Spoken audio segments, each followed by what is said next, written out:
Döküldü o günler yıllardan, sonbaharda sarı yapraklar gibi.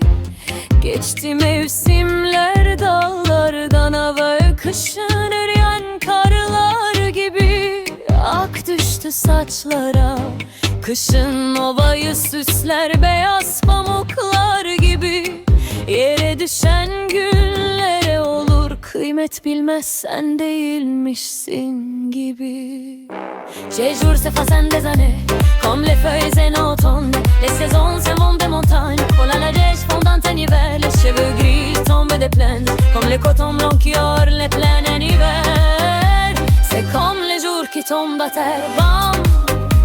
Si tu ne les appréciais pas, ces larmes coulent des yeux comme des nuages qui pleurent de douleur. Les fleurs fanées des branches, l'amour d'un rossignol comme des roses multicolores. Nombreux sont les voyageurs qui sont venus, répartis sur les routes comme des oiseaux migrateurs libres. C'est comme les années qui s'effacent.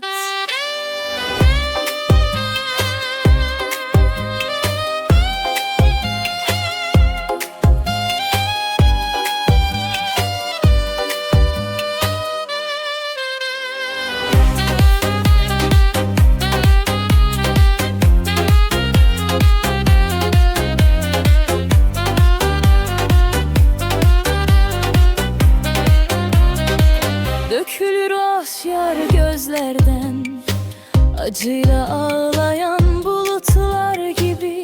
Soldu çiçekler dallarda, bülbülün aşkı rengarenk güller gibi. Nice yolcular geldi geçti yollar, gar özgür göçmen kuşlar gibi. Solup giden yıllara olur değer bilmezsen değilmişsin gibi. Ces jours c'est façon des années, comme les feuilles jaunes en automne.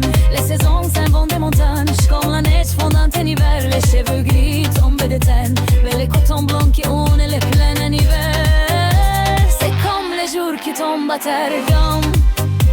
Si tu ne les apprécies pas, ces larmes coulent des yeux comme des haches qui pleurent de douleur. Les fleurs fanées des branches, l'amour d'un rossignol comme des roses multicolores. Nombreux sont les voyageurs qui sont venus, et les vertus sur les routes comme des oiseaux migrateurs libres. C'est comme les années qui s'effacent.